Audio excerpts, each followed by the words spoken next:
ETF index mutual funds నేర్చుకుని stock మార్కెట్లో రాణించాలనుకుంటున్నారా? వెంటనే ఈ నెంబర్కి కాల్ చేయండి.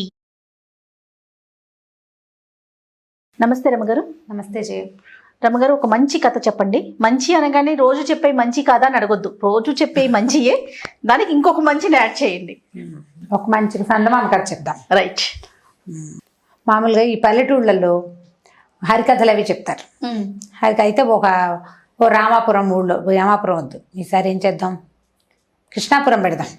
అయినా కూడా బాధేనండి. ఎప్పుడు రాముడు కృష్ణుడు సోముడు వీళ్ళేనా అని అడుగుతున్నారు. కానీ కాదు రమ్మగారు, పేర్లు తెలియాలి. రాముడు కృష్ణుడు ఇవే పెడదామండి మనం. సరే, కృష్ణాపురంలో పెడదాం. అయితే ఒక కృష్ణాపురం ఊళ్ళో ఒక హరికథ చెప్పారు ఒక దాసుగారు. ఈ హరికథ చెప్పే దాసుగారు ఏం చెప్పారంటే, ఆడవాళ్ళు కడు తెలివైన వాళ్ళు, ఆడవాళ్ళ తెలివి అంతా ఇంత కాదు అని చెప్పారు.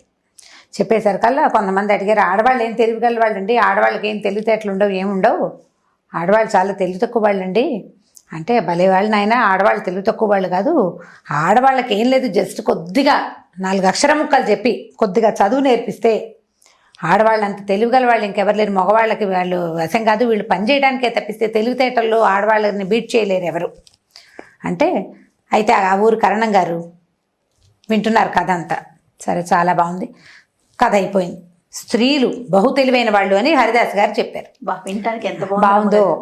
అక్కడి నుంచి ఏమైంది, ఆయన హరిదాస్ గారు స్టేజ్ దిగి వచ్చాడు. పళ్ళెంలో అందరూ 10 అప్పట్లో ఉంది 10 పైసలు 20 పైసలు పావలాలు 10 రూపాయలు వేసేవాళ్ళు. కరణం గారే కథ చెప్పించారు, బాగా వేస్తారనుకుంటే ఆయన ఒక చల్లని చిలుకాని తెచ్చి హరిదాస్ గారి పళ్ళెంలో పెట్టారు. వారికి నచ్చలేదు, ఆయనకు నచ్చలేదు.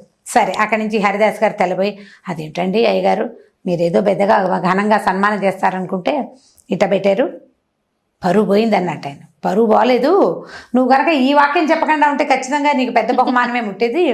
ఈ తెలివి తక్కువ ఆడవాళ్లతో నేను పడే అవస్థలు నీకు తెలీదు, నీకు అర్థం కాదు, నేను చెప్తాను మా ఆవిడ సంగతి విందుగాని నువ్వు అని చెప్పారు. ఏమిటంటే, ఈ కరణం గారి భార్యమని, కరణం గారు చాలా తెలివైన వాడు. అంటే కరణాలు అంటే జనరల్గా తెలివిగల వాళ్ళు అని చెప్పుకునే వాళ్ళు పాతకాలంలో, అవునో కాదో, ఎందుకంటే వాళ్ళు గ్రామపు లెక్కలన్నీ వాళ్ళే చూడాలి కాబట్టి తెలివిగా ఉండాల్సిన ఆవశ్యకత ఉండేది పాపం వాళ్ళకి.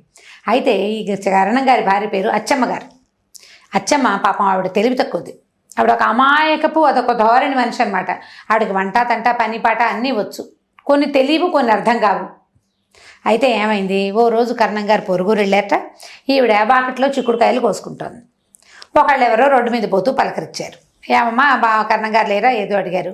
ఏమమ్మా మీకు పిల్లలు లేరా అని అడిగాడు. అడిగితే ఈవిడికి ఆలోచించింది, మాకు పిల్లలు ఉన్నారా లేదా, లేకుండా ఎందుకుంటారు, ఊళ్ళో అందరికీ లేరు పిల్లలు, మాకు ఉంటారని తలకాయ చెప్పింది. తర్వాత అనుకుంది, పిల్లలు ఉన్నారో లేదో మా ఆయన్ని అడిగి తెలుసుకోవాలని అనుకుంది. ఆవిడ తెలియదు.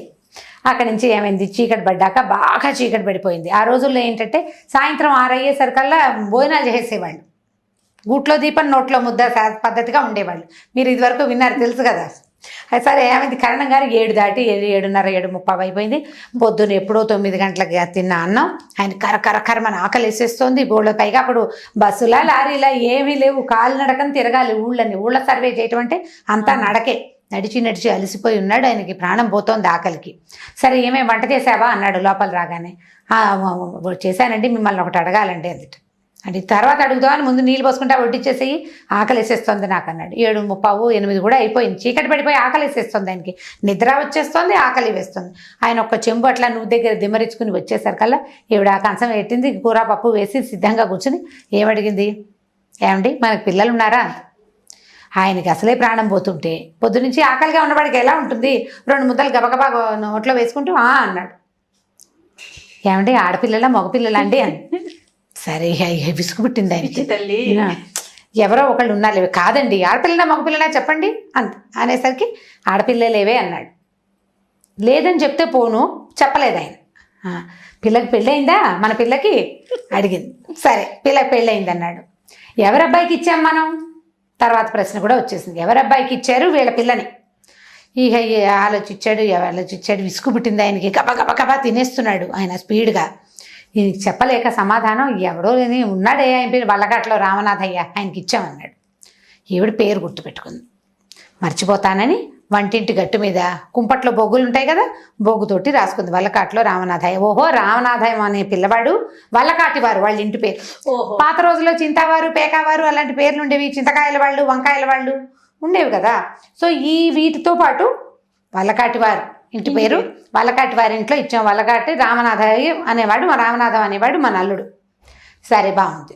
ఆవిడ ఒక పిల్లుందని, పిల్లకి పెళ్ళయిందని, ఊర్లోకి పురులు పోసామో లేదో అవన్నీ ఆలోచించుకుంటుంది. ఒక 3-4 రోజులు గడిచినాయి.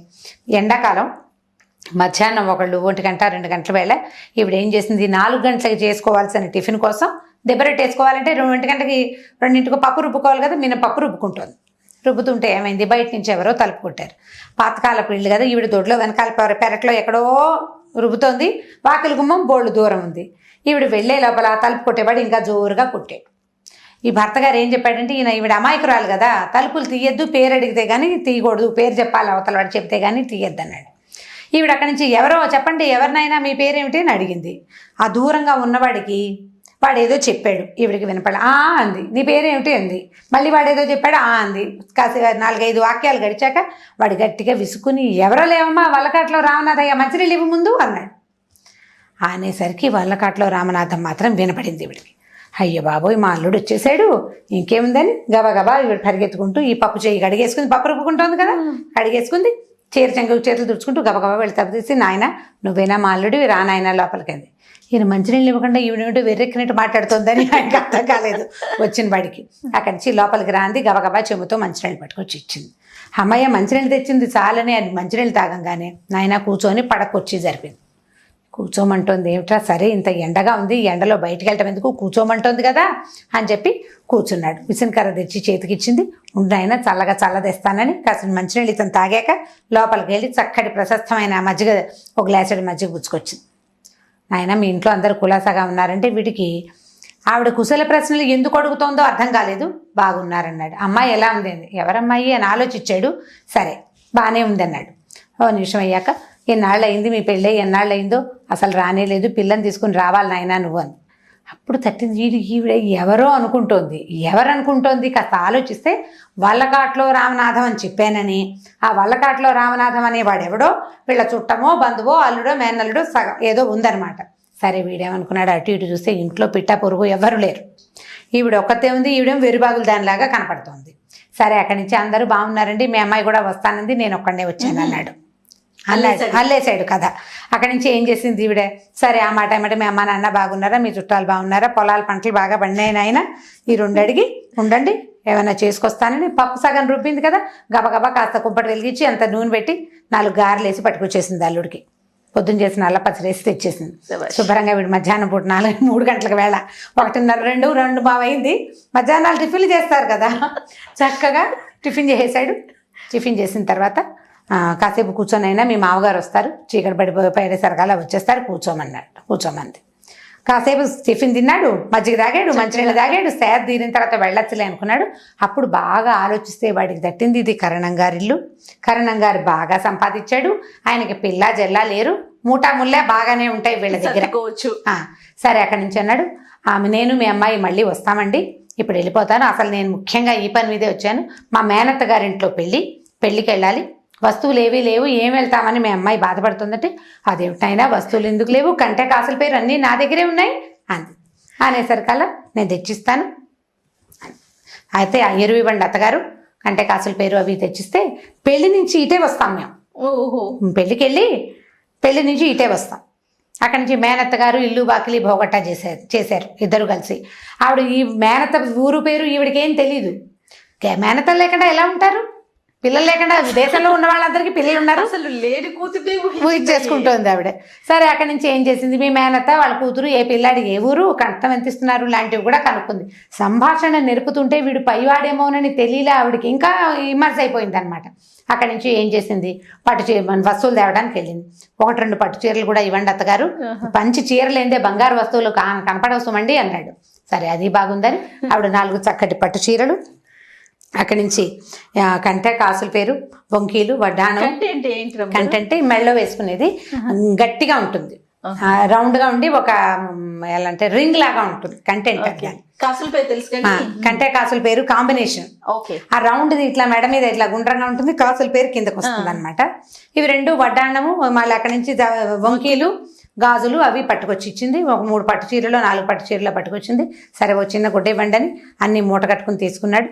శుక్రవారం పొద్దునే పెళ్ళండి, పెళ్లి నుంచి భోజనాలు చేసేసి మీరు వంట ప్రయత్నం అది చేయబాకండి, సాయంకాలం అన్నం తిని ఇక్కడే వెళ్తాము, చీకటి పడే వేళకి వచ్చేస్తాము, రాత్రికి అన్నం తిని గూడుబండిలో ఇంటికి వెళ్ళిపోతామంటే మా ఊరు వెళ్ళిపోతామంటే ఎందుకునైనా మేము ఇంటికి వెళ్తాము, రాత్రికి ఇక్కడ పడుకుని శుక్రవారం పూట పిల్లని ఎట్లా పంపిస్తాం, పెళ్లి కంటే నువ్వు తీసుకెళ్తావు కానీ శనివారం పొద్దున్నే చక్కగా ఫలహారం చేసి ఇంటికి వెళ్తురు కానీ సరేనన్నాడు.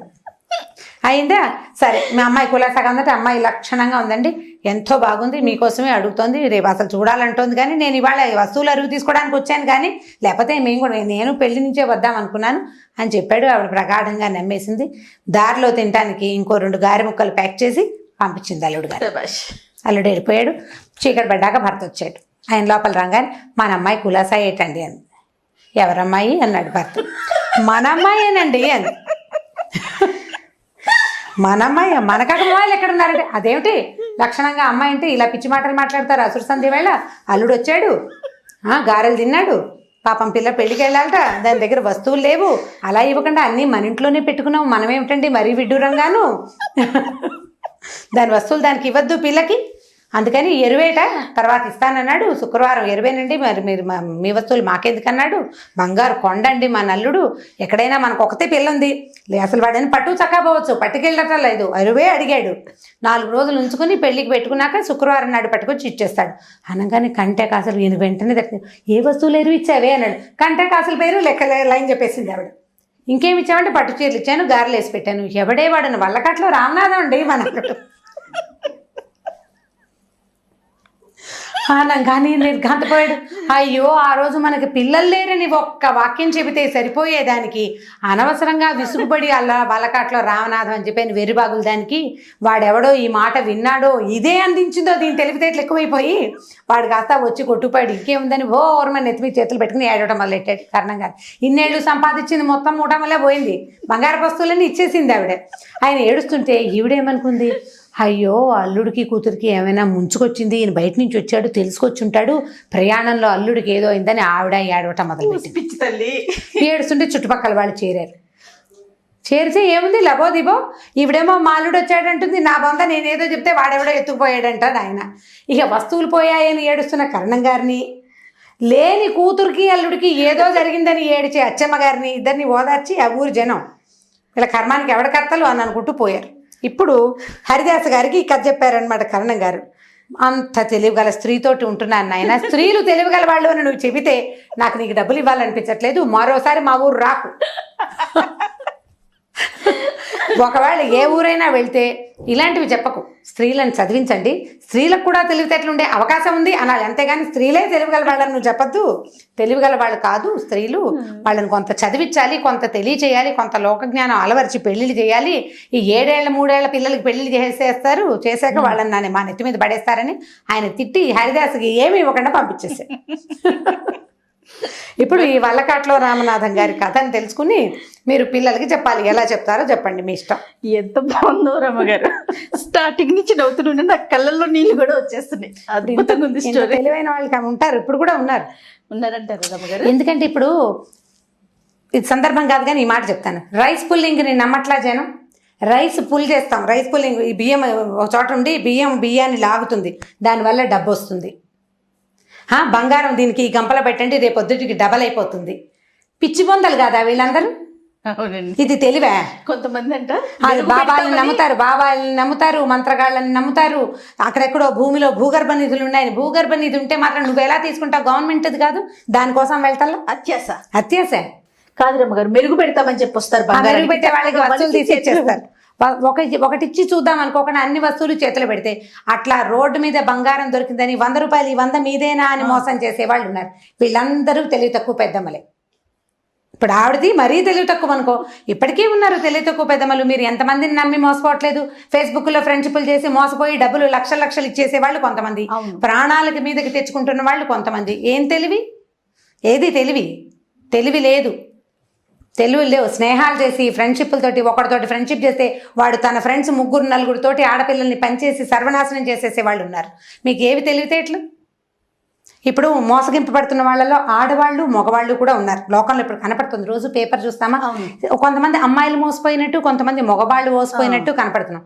మెజారిటీ ఆడవాళ్ళదే. అవును, మెజారిటీ ఆడవాళ్ళదే. వీళ్ళ మూర్ఖత్వం, వీళ్ళ తెలివి తక్కువతనంతో ప్రత్యేకమైన విషయాలు, అనవసరమైన విషయాలకి ఎక్కువ ఇంపార్టెన్స్ ఇచ్చి ప్రాణాల మీదకి తెచ్చుకుంటారు. అక్కర్లేని స్నేహాలు నాశనం చేసుకుంటారు. అక్కర్లేని స్నేహాలు, అనవసరమైన ప్రయత్నాలు. వాడెవడో ఫేస్బుక్లో ఫ్రెండ్ ముక్కు మొహం తెలియని వాడిని నువ్వు ఎలా నమ్ముతావు? నువ్వు పక్కింటి వాళ్ళతోటి కూడా మాట్లాడవే. వరుసలు కూడా చూసుకోవట్లేదు రమ్మగారు, వరుసలు కూడా చూసుకోవట్లేదు. కజిన్స్ తోటి ఫ్రెండ్షిప్ చేయటం. పైగా ఈ రోజుల్లో ఏమిటి, నన్ను జడ్జి చేయకూడదు అనేది ఒక మాట. రెండోది మనసే ఇంపార్టెంట్. మనసే ఇంపార్టెంట్. బుద్ధి కాదా ఇంపార్టెంట్? మనసు కాదు, బుద్ధి ఇంపార్టెంట్. అసలు దీనికి ఈ ఇంపార్టెన్స్ ఇవ్వాలా వద్దా అనేది ఆలోచించకుండా తెలివి తక్కువగానే చేస్తున్నారు. ఇప్పటికీ ఆడవాళ్ళు తెలివి తక్కువగానే ఉన్నారు. మారాల్సిన అవసరం అయితే ఉంది. అసలు లేటెస్ట్ పిల్లల్లో మరీ ఉంది జయ.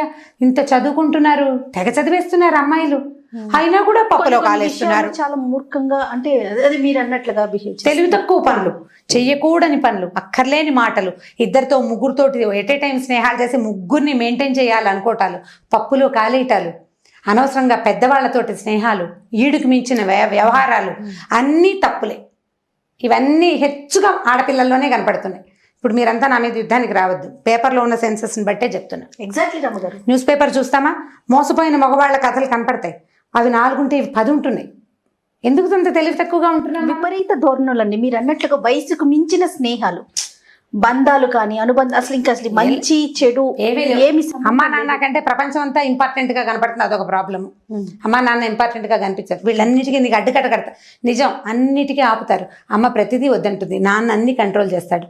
కానీ నీకు అన్నం నీళ్ళు ఎక్కడి నుంచి వస్తున్నాయి? నీ ఫ్రెండ్స్ ఎవరు ఇవ్వరు కదా, ఫ్రెండ్స్ ఇవ్వరు.